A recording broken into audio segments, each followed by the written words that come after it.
Bande kombote na eli susu kaka nde na bisaki bino ki à chaque fois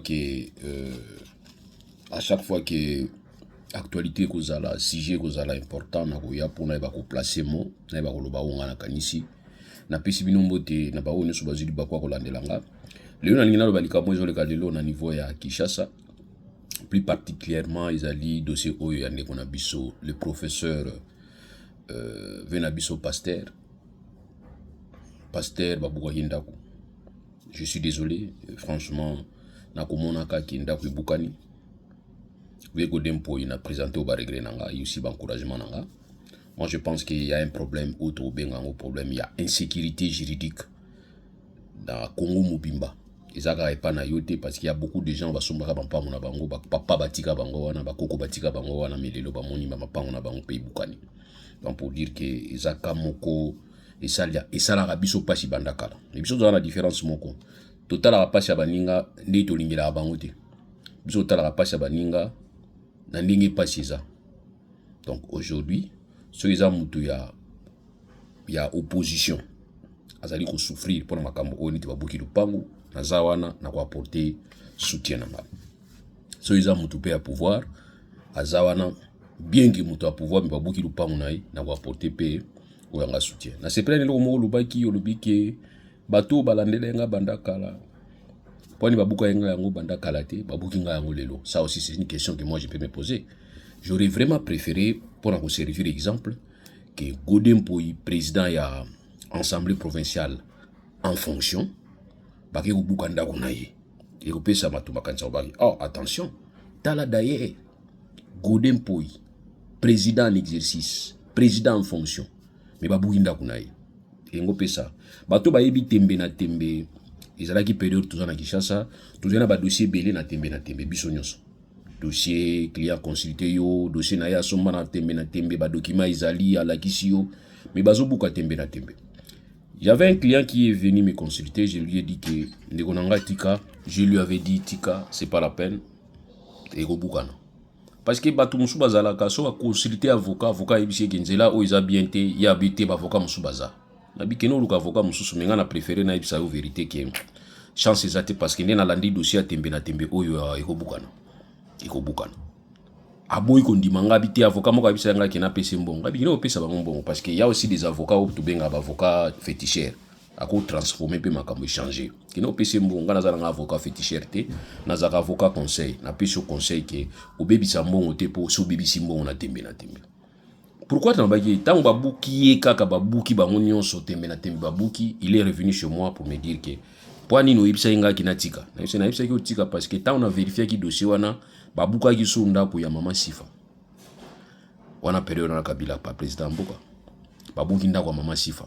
Est-ce que vous comprenez ngabiza signe bien te ndako ya mama Sifa babuki yango na ibisi client c'est pas la peine tika obebisa mbongo te parce que bango ni bako bamvoa ba fumu boala mais babuki ndako na ye tika c'est pas la peine tika. Donc voilà un peu les choses que tu dois comprendre dans mon sens ndengwana. Voilà. Bozwa conseil. Ma bena bino ezali boningi kozwa conseil o iso soit binote. Boningi kozwa conseil moko leki bango yoza danser yoza extra wana ba conseil boningo landa ngwana. Mais ba conseil ezali ki esalo pasi. Ngai je me rappelle tant on a zayi ko gérer cabinet nanga ngamoko nazala suna ngote na gération ngote na mseba na bana mutlamuta débrier. Nous sommes dans une profession libérale mutlamuta débrier ngai na kimisio anga vie na kwa ozonga peut-être plus tard ce qui na moni kimi ekoti na kwa ozonga mais pour l'instant d'abord vie anga na bana nanga na préserver ngo face à danger nazala ki nango pona munoko nanga ka oyo na continuer pe na olemba te pour période mona bena tika na biso na tiki ba organi faut na continuer on a continuer. Alors qu'est-ce qui s'est passé? Savez chef de l'état na peso idée ngana kati ya cabinet na ngana zalaki na bato bazalaki soki na osala conseil ya cabinet poto sala débat ya ba dossier soki bato wana bazate réunion zo sala maté au mona mana tuni bango réunion za na heure ni 12 heures na bengi bato wana na ndenge nanga maître moyena ezate na zana mwa boulot moko boye ngana oza libérer ka na 15 heures au mona na bengi na cabinet na isi bango ke botia na 16 heures ngape na koyaka na 16 heures poani et permettre ngaka mutu wana zala to bato wana bazala bato ba ko se reconnaître ba ko sikata wana lo baboy. Ils étaient très compliqués na kati ya cabinet nanga na mona ba on dit ba ko ba jaloux na ngai namone bango comment on dirait bato moko ba aîné pa na ngai niti bato moko balinga ngai te niti bato moko baza na besoin basala nga coup d'état je me suis na tuna bango na oseka yango bino za na posa osala nga coup d'état na cabinet bokoma cabinet koma bino surtout bazaki bolimsanga pardon to mona bango kama be mais na sepela na bango yango ba toujours que bato ba ibinga ba ibe cabinet na nga tant nazalaki nga moko en tout cas 85% ezalaki ba kasayen na kati ya cabinet na nga kasayen parce que nazokomisa bango te ba maile surtout na domaine na biso ya droit vous allez remarquer ba juriste na bité ke ekolo musu ba maile te pardon bino le droit problème après ba ofinga nga après mais je dis que na niveau itali ba kombo ya droit ils ba magistrat ils ba nani ba avocat en tout cas vous allez me dire que ba kotsa ba mais oui biso beto zaki na ministre zaki ba Congo pon ba kotsa ba Congo te donc pour dire que wana débat na kota te mais je dis moi nga moko na expérience na ngai na yebi que nos frères kasayen na côté itali droit en tout cas na féliciter bango alors na kati ya cabinet na ngai zaki bango na mo siko imaginer zaki bango mi bali misatu pe et coïncidence ka bango wana na tout bango confrère s'il vous plaît est-ce que vous avez posa bo to langa yango ndi bosala kabila bosala ki de bongo de boulonenga na kati ya cabinet we soki ba boyi avi na nga ba oboya so ba lingi yango te ba boyi na débat to fandi boye na lobi likambo boye na pesi position boye ba bi maître elekate il est ndé n'habité procédure wana to lingi yango te débat pe ko banda wana et puis bon so bazala ki nini soka ye retard atuni bozu décision oyo poni bozu yango nana pesa ki idée so alobi que maître de nous taper ça qui idée mon ambo confrère avec tout le respect je ne suis pas d'accord est-ce que tu bande la débat on va penser tellement comme qui sabi to bande la débat to bande le débat alors ce qui malchance babi que mu taper ça qui idée on a confrère mususu wana au mon confrère est-ce que Hollanda ino ba cours bien à première graduée ou bien à deuxième parce que matière va traiter en à première graduée. Quand mes confrères pourquoi qu'on dénigrer confrères bo habiter nani na expliquer pour na réveiller. Donc pour dire que il faut avoir des gens au ba ko sous vérité. Afin ni bo atalo na miso sous vérité. Pourquoi dans le binde wana? Vous savez, quand quelqu'un occupe un poste na niveau ya ministère, dites-vous en tête que mutona ataza nul. Mais so asali ata inani abimi na ministère wana fois son expérience. Je peux vous donner l'exemple. Il y a Didier Boudimbo. Didier Boudimbo a eu ministère de l'hydrocarbure. Il va faire une déclaration. Oh, yo soy ngana qui conseille la déclaration. Il faut toujours masquer la faiblesse. Mais il va dire que bon, écoutez, ça fait des semaines que Nazara ministère oyo makamusu na ibinanga ngote. Mais vous allez remarquer aujourd'hui, une année, 2 ans, 3 ans après, je vais vivre Didier Boudimbo à défendre le bloc pétrolier na Iwana. Il est défendu calmement sans papier. J'ai dit aux amis, voilà. Donc pour dire que ceux qui m'ont déjà, au PC ministère, à tes domaines na yété, soit sali une année 2 ans, soit bimi fois mana expertise. Vous savez pourquoi? C'est parce que dans le ministère, ils ont sommé administration politiquement. Ils ont bisika ba expert nyon so basangana na matière wana, baza opé so rapport na ba vie technique. Et yo posant obligation à cause la okota na ben, ce ko komika vino komika yango wana. Il faut de mon expertise. Yango bo mona ke Didier Boudimbo période moko tanga abimaki na expertise. Parce que deux semaines avant, après, il va dire, en tout cas, la vidéo dans la que talaga na ina sika na ministère na bidanga makambute. Pourquoi il a fait ça? Mais après, bon moni lelo Didier Boudimbo peut bien se défendre. C'est ainsi nazara toujours compato barbarake. Na linga mutomp na domaine ay. Un avocat n'est pas qui mutamba bien que la première là qui est bopesi na niveau ministère ya santé bopesi médecin na niveau ministère ya environnement bopesi ba technicien environnement na niveau moi je pense qu'ils araient bien bon ça nga qui partout ça ramener en tout cas ils araient bien je ne vois pas pourquoi est-ce que yo za na ministère ya justice oza muto domaine mususu mokomi na ministère au lieu ko tia ba to domaine na yo na kati ya ministère ya justice bozo ba juriste pourquoi yo za na ministère ya santé au lieu ko tia ba tuno ba maçon ou comme yo za maçon j'ai chance comme ministre de santé oza maçon pour nous ba maçon to tia ba na kati ya gouvernement na kati ya cabinet na mais tu vas prendre ba to ba o za ba expert na médecine pharmacien ba bozo tia bango pembeni na yo poani pour bossa la politique ya domaine boza nango. Donc voilà nazo balelo pourquoi vous comprenez pourquoi na matibinoti nazo kita siko ko kita poani par rapport ya ndeko na biso Molembo Sakombi.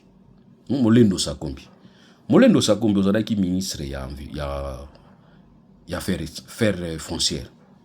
Olongo na ministère des affaires foncières, balongo lui bati na ministère ya hydrocarbures. Donc moi je suppose que yo nde oza boy ministère ya ozalaki na ministre, ozalaki ministre ya affaires foncières, oza na expertise olongwe nango na niveau ya ministère ya affaires foncières. So autant olongwe na ministère des affaires foncières, oye na ministère ya hydrocarbures, oye kokuta pe expertise. Maintenant, qu'est-ce que moi je te demande? Joie expertise ya ministère affaires foncières. Na ministère où diriger le lot, balisa yango et puis dégager puis ça conseil par chef de l'État. C'est très important. Très important pour nous. Les lots dossiers ça kuna bozo potana na dossier mo za kuna hydrocarbures dans lequel que yo zo pesa makanisi na yo zo mona ndenge côté la té par rapport à Perencorep. Mais ministre, tant que vous êtes dans le ministère des hydrocarbures, on ne vous a pas dit que avant qu'octroyer droit, il y a exploitation foncière ou soit minière, il faut savoir que vous avez étude, il y a antériorité pour que vous ayez droit ni nizawana ou que vous ayez droit belé. Donc ça dit, moi je suppose qu'en 1969, ça là qui yango et puis bah constater qu'il y a des droits aux gens qui grèvent les couleurs, il y a nini wana. Il y a citoyen et droit wana so ezaki droit autobengi droit foncier. Qu'est-ce que vous allez faire? Occuper sa mutu autorisation mais okuyebisa mutu wana que droit eza wana il faut que vous négocier na mutu wana ou soit l'état OK d'abord en amont pour na kosala nani kosala nini expropriation comme ça tant ko expropriation pour un intérêt public intérêt général c'est masiko ko pesa siko droit exploitation nango pa ya bato bato rosenga siko droit exploitation pétrolière ou bien minière. Voilà peut-être ce qui devrait se faire en 1969. Mais ça, la machine de monate, bah pèse autorisation, bani ko sala autorisation, bani ko sala. Mais maintenant, yo ministre ou une affaire foncière. Tant yo yé na niveau hydrocarbures, au couti dossier wana, c'est toi donner vraie expertise ko ba non. Il faut soit on rentre niveau, c'est-à-dire to zongeli en zéro. De manière à ce que tout le monde a le rôle de banda ko sala exploitation lelo, pour si ça na ba tubaza na ba droit likolo wana. Comme ça tocha, c'est ce qu'on appelle la protection juridique. Il faut savoir protéger les gens et leurs biens. Protéger les peuples et leurs biens. C'est très, très, très important. Mais ici, vous protégez bangote, vous tiki bango, vous potanaka, ko samba. Mais là, bon, nous bazo samba, ko kotaka gauche à droite. Yonde faut aussi sangote.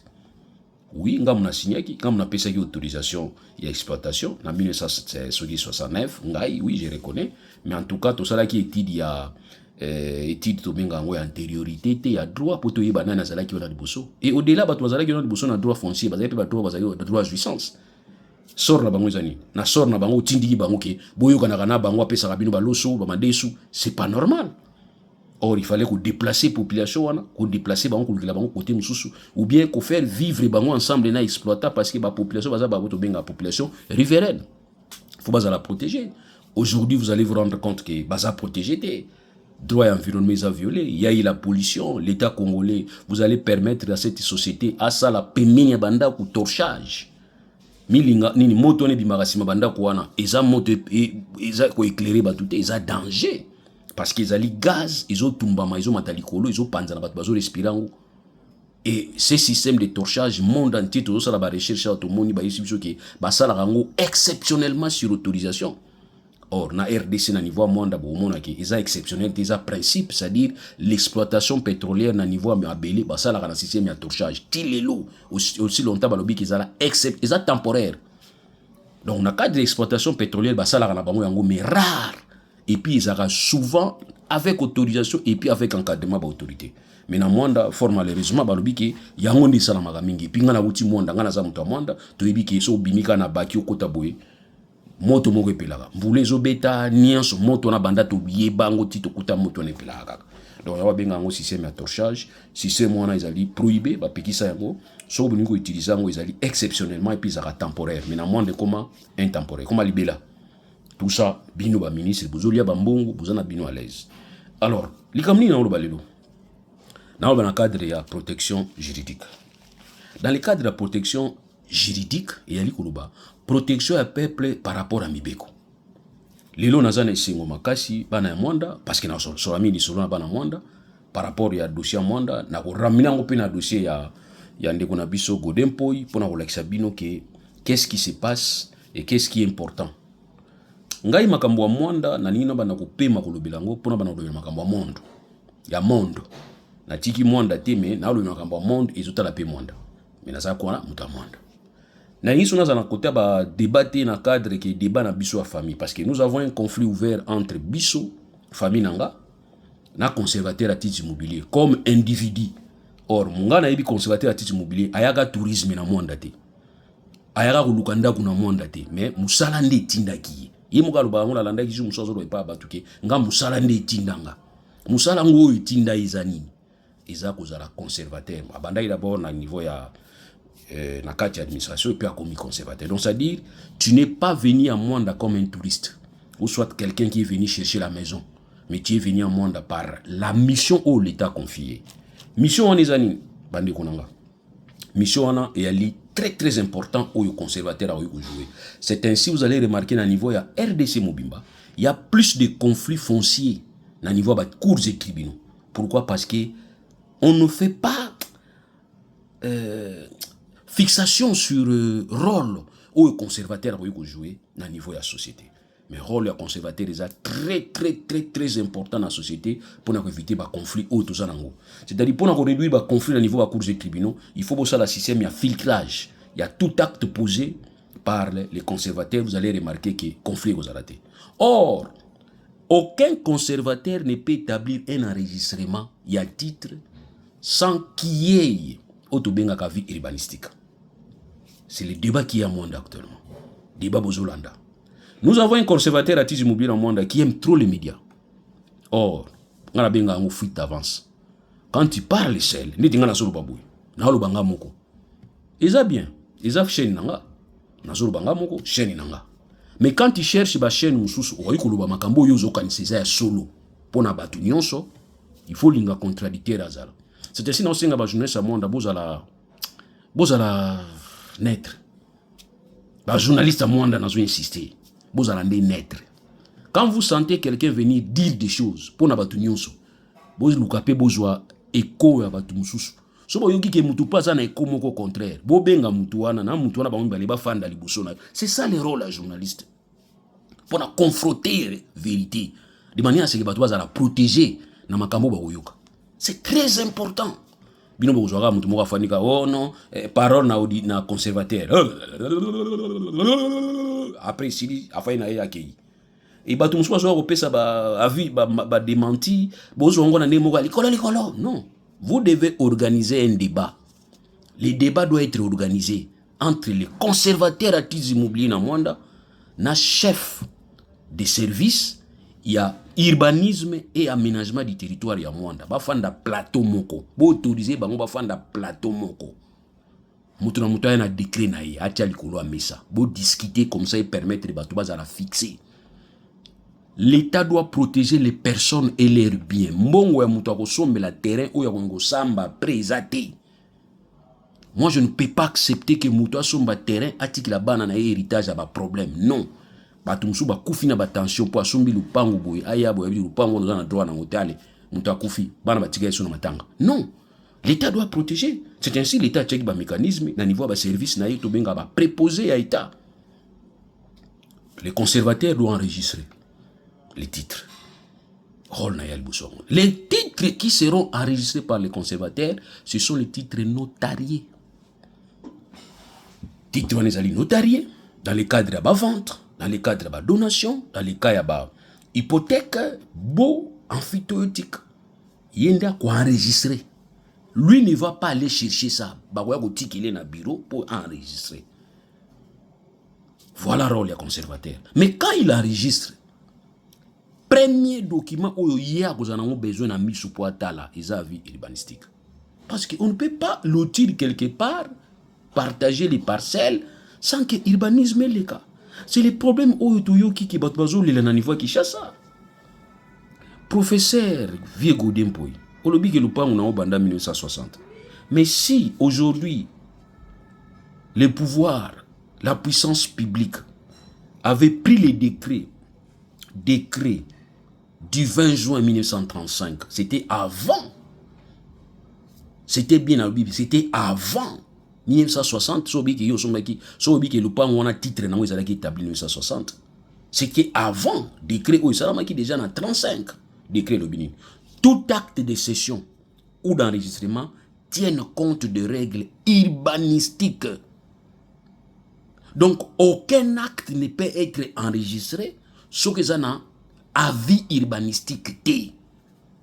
Yango moni na Kinshasa banda ko musu bazo buka yango. Pourquoi? Bazo ya ko buka yango na émotion parce que tant l'état ko mona ke côté kuna inondation et salami, si mandé l'état la monki oh non, côté za ba zone no edificandi. Oh l'état. Banda 1960. Biso tokoli awa, tobotami awa, koko na biso atiki biso. Oui, koko na bino atiki bino wana. Mais est-ce que zone wana, ils ba zone faut beau construire. Ba benga ba zone non edificandi. Ça dit ba zone où beaucoup construire. L'état tika ba zone wana poani peut-être danger amoni mso mabele kokuya l'état sali ba titre na ya moni ke zone oyo iko simbate ou carrément na cadre urbanistique ya aménagement du territoire na ya na poto na fandi ba bisinga ke moni na poto nde yali awa après 50 km hôpital yali je sais pas si unazo bosana ba bisinga non on est sur 10 km bien combien hôpital ya muneneza. Naturellement, parce que tant que Kaboula ville, l'aménagement, ils appellent un aménagement dans le système. Il y a des experts, il y a l'urbanisme à niveau RDC. Il y a des experts, il y a niveau urbanisme à RDC. Bana côté batalaka esthétique, côté batalaka zone à côté, côté où la marché, nzile aux alandengeni, pour n'avoir accès à batu aux alandengeni. Parce qu'on ne peut pas couper ça tout le temps. T'égal pas en dengolingi, t'égal terrain dengolingi. Je l'ai toujours dit, les chefs de village, les chefs coutumiers, les chefs traditionnels, vous n'êtes pas des propriétaires à terre. Yeza ya binoté. Ma belle zara ya binoté zara ya l'État. Yango l'État tche or avant yo chef de village, okanisi ke o vide zana ngo vide na kina oteka. Oko teka yango te. Qu'est-ce qu'ils ont fait? Ils ont fait en sorte de prouver à tout le monde que moi des alliés territoire moko rural.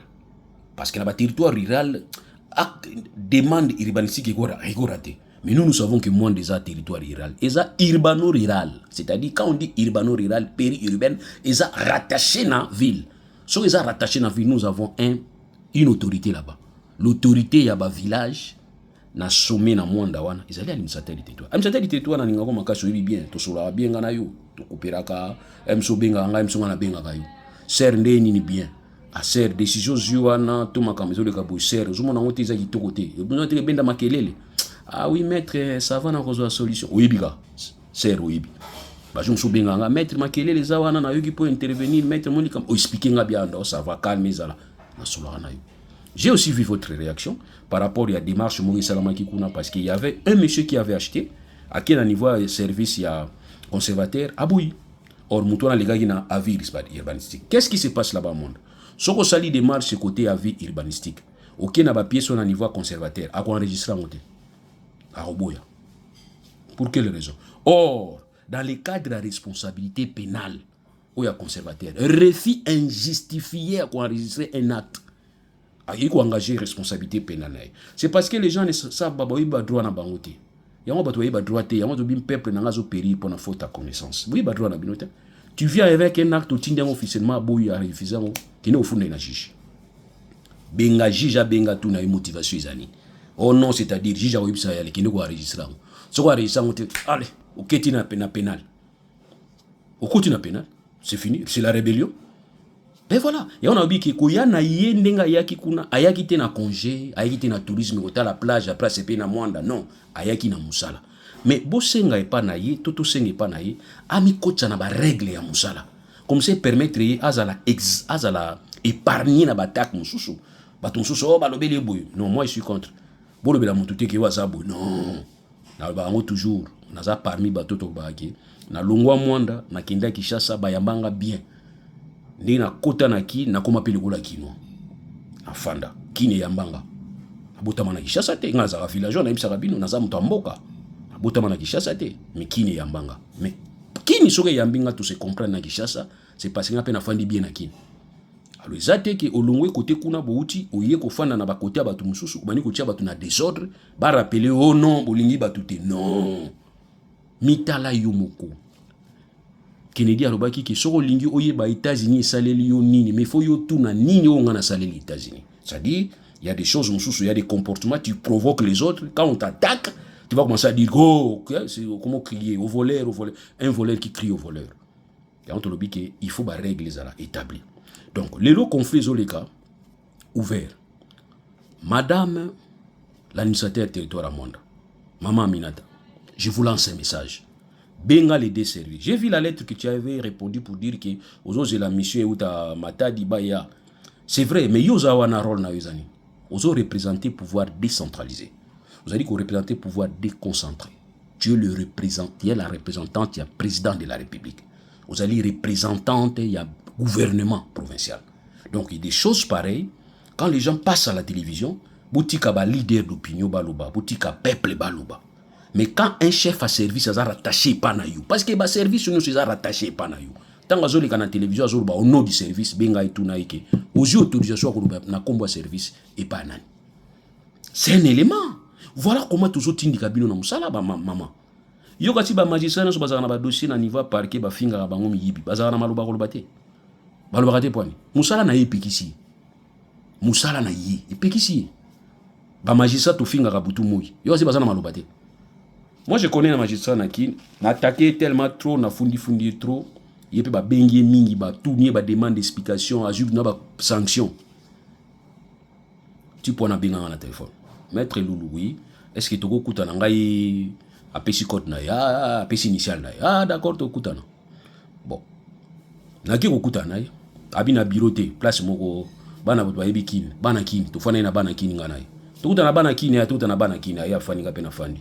Oui, pour monsieur le procureur, habité ah obenga nga procureur te. Benga nga master. Master ndeni bien. Master bomela nga motoko, na tuni pwani. Ay ba lettre na ozo lukanga ba problème trop. Ah bien, yo lukanga ba problème, yo lukanga ba problème kasi. Tu kana expliquer.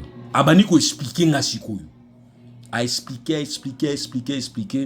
Tu ne comprendre. Na bi mona mai ba sala ngo boite. Sala ngo boite. Bino ba erreur go sala rezani. Soko yebi ki avocat mo kaza na ngambu kuna. Ou frapper, avocat réagir. Benga avocat wana, yo falo benga nga banda kala. Dossier esali inani. O benga nga te, ngana niata, yo po tinda. Ngana niata. Mais ngana za un avantage. Ngana ko leka na télévision, na tchema kelele. Na ko koma bikoma koma, na komela ba continuous. Mais yo za na droit wana te. Abikasi yango bo marabiso. Donc, eloko bo maraba magistrat zani, silence ba pesa bango na loi. Les conservateurs attisent immobilier dans le monde doit se taire. Ko leka na ba chaîne radio, télévision ko expliquera bato yo zo comprendre yo moko, eza na sensité. Parce que eza trouble bezo tie pas population. Maintenant tolandi discours mususu bimi et pas ya batu ya urbanisme. Et totali batu ya urbanisme baza na faute ta. Eza loi mutelo biango et loi o ilo biango eza clair. Na ko zongo kutu wapi. Eza clair. Ngana zo comprendre pourquoi to zo mi pota ba na buzo ba na nzoto. Dites seulement na ba collègue na yo bato l'état qui Israël berère tout ça là qui ils a système to kutaki awa. Maintenant peut-être to régulariser ango, to soigner ango pour bato baza la laisse. C'est fini. Vous avez une solution, bato ba komi tranquille. Na lié yo le kasiko yo te ngande ya chef ngande non obeti li solo ndengo yela ki mwanda oyaki mwanda na mission ya l'état oyaki mwanda te na tourisme kulukanda ku ba otuteni libako zumu te wana te oyaki na mwanda na mission ya l'état il faut respecter mission ya l'état o ilobike il faut ozala na ba rôle na yo oko enregistrer ozo tenir ba registre ya titres immobiliers ozo délivrer ba certificat d'agrément. Et en plus, quand on a délivré en gros, il faut un soubassement. Soubassement, c'est avis urbanistique. C'est ainsi que mon to répondre pas à Vénabisson pour Ikolobake. Aujourd'hui, on a 1960, parce qu'il y a certificat en 1960, certes. Mais soubassement, peut-être tout va de là. Peut-être tout repose. Peut-être période où après attaquer, oui, on peut croire qu'ils ont sous règlement des comptes. Mais il faut d'abord que là, parce qu'il y a un habit qui est comme ça, à partir du moment où on a soubassement. Est-ce que le dossier y a bien abisso Godem Poi Soubasme Zani. Est-ce que Babougi Ganda ko yemoko parti wana? Est-ce que zana ba soubassement maintenant ego za la paix possible et zana ba soubassement. Mais en tout cas, soubassement liboso na osengi zani. Ils ont certificat. Parce que le certificat ne peut pas établir au certificat sur une vie urbanistique. Non, c'est impossible. Et ensuite, ce qui se passe à Mwanda, c'est encore grave. Il y a des certificats établis sur des terrains incultes. Or, certificat, ils ont d'abord avis urbanistique, ils ont PV à cadastre, il y a bornage, et puis ils ont mise en valeur, ils ont contrat où l'État au sol dans l'État.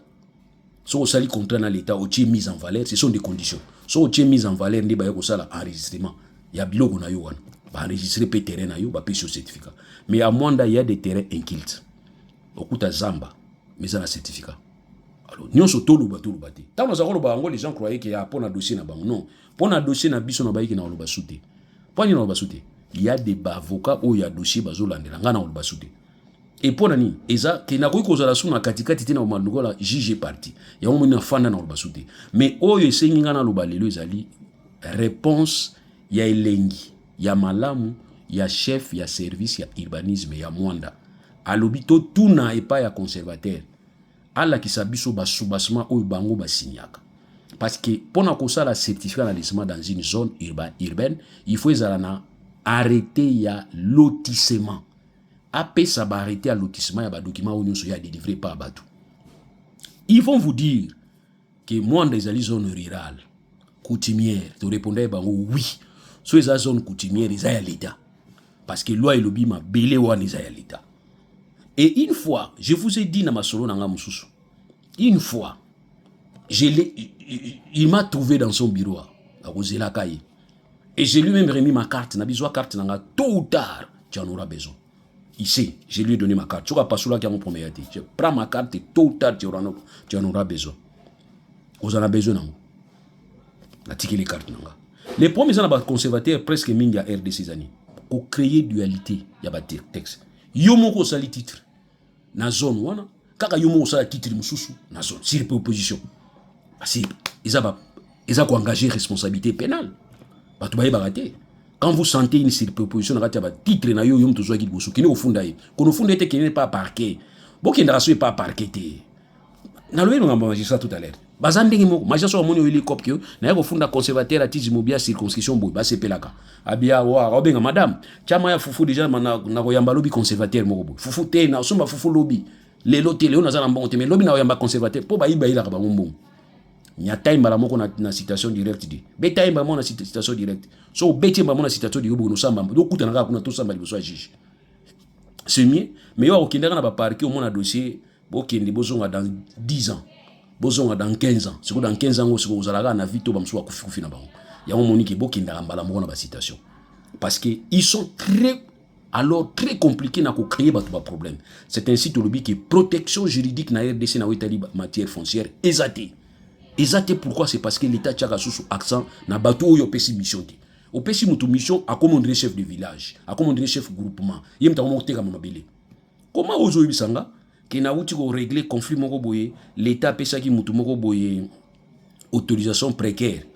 Yo moko bien autorisation précaire. Na yete so yibi qu'est-ce que cela veut dire?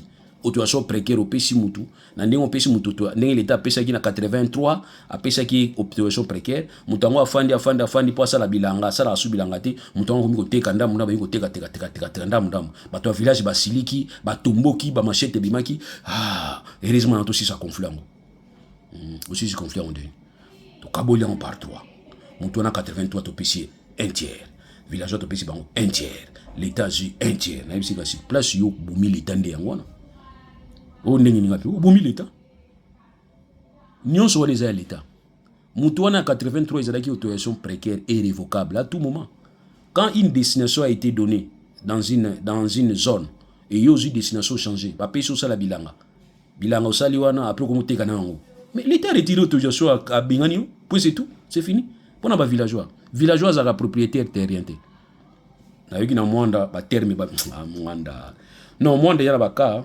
mwanda bakaiza ba misi terme moko na yoka ono ayant droit coutumier foncier ayant droit coutumier foncier ça la matière foncière des domaine à loi ils a réglementé na kati ya loi oyo ba bengi loi oyo ya loi matière foncière 1963 1973 il y a 73 ne biso ba belge bisika moko bazo reconnaître te que ayant droit coutumier foncier azazate chef de terre na sine expliquer ngo chef de terre ezalaki na tango ya kala tango l'état pesi bino fanda ya bisika ko fanda na bisika ba ko fanda na zamba na ba ko fanda wana yango ba ko na so ka benga mingi zamba ba koko nanga pona ni ezali l'état pesi ayibi ki ba village ba fandi wana ba village ba famille eza ba clan ezali ba clan village ba eza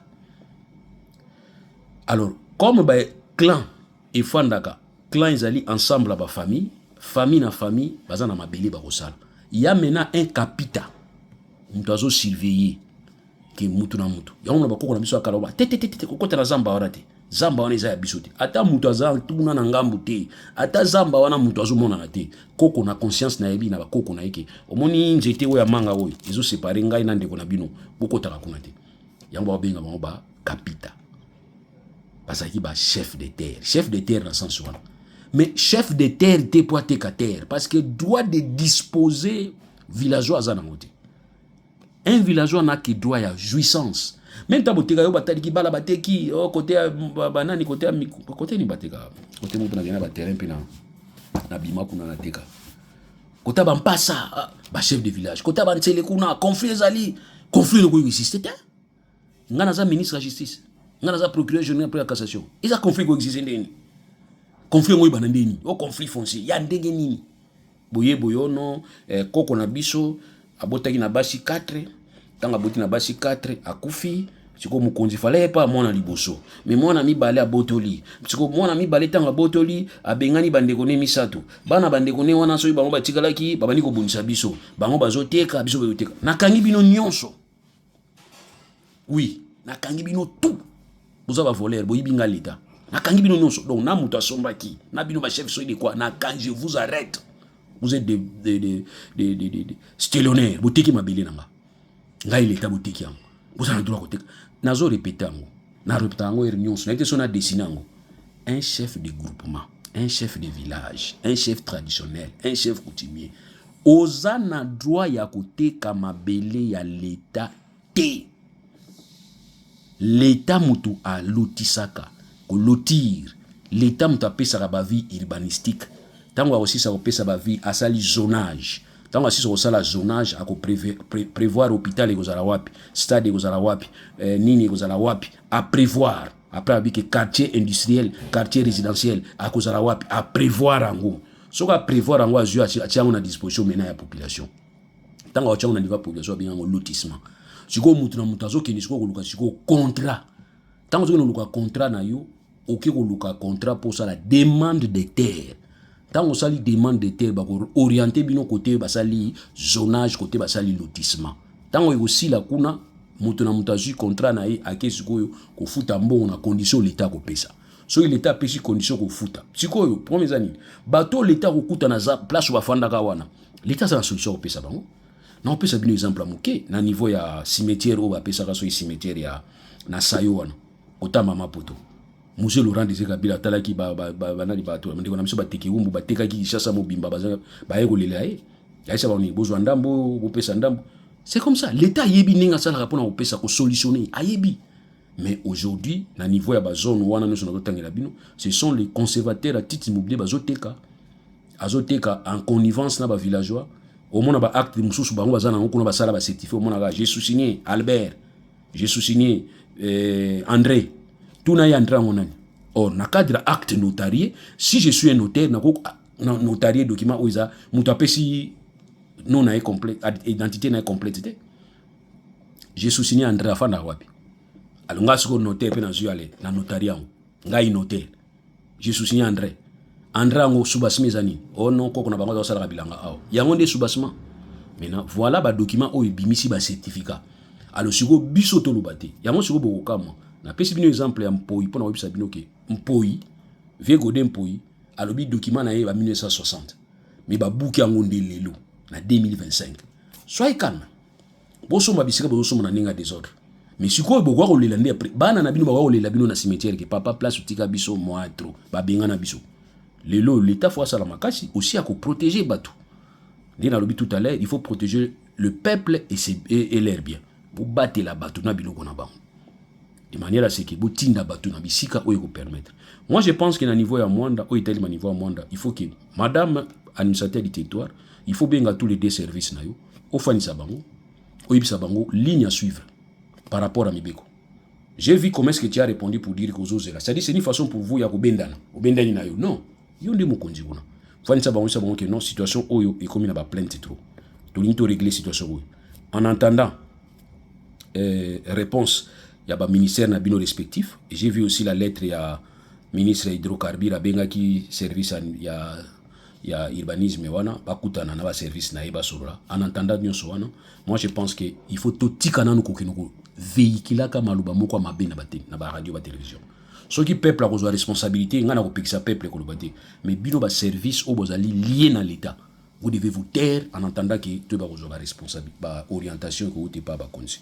Voilà li comme ngolo ba na sangisi yango na oya situation à côté mpo ba buka kinda kunayi abiki certificat na isa 1960 mais na ebisi qui certificat 1960 déjà comme ça 1960 et comme vieux et comme ya solo non so ils en ba écueil bien mais moi je regrette que ba buka yango lelo fa ba beaucoup temps mozaki président ya assemblée provinciale et na tel niveau mwanda. Moi je pense que ba service ya mwanda mi balé bazo potana balingi radio oyo mususu akomane journaliste conservateur alegaka chaque jour bapesa journée mobimba journée à conservateur na yebite so alobaka ni eloko alobaka malunga bato bayokaka te mais lelo bato bazo continuer kolela. Pourquoi? Parce que yazani capable kotina bato ne pas bato baza na titre te yoza conservateur rôle na yoza kozala commerçant te kozala commissionnaire te yo ko enregistrer ba acte ezali notarié les actes notariés. Ben écoutez, il faut ça la publicité nango babi obligation à publier yango. Quand tu enregistres un acte il faut publier yango comme ça mutu nyonso ayibake lupangu tel mutu tel asombi yango comme ça mutu oya koyoka ke basombi lupangu na ngande ni akosa la contestation. Tout ça toi tu ne le fais pas mais tu es devenu une partie kotozo samba. Un conservateur ba no samba sera pas en pamba ezaka kitoko ta. Un conservateur il faut ba benga comme renseignant oyo ko pesa lumière. Mais un conservateur bafundi pona nini ya boy ko pesa batu document bafundi pona nini terra batu bateka yango na 17 personnes bafunda à suivre.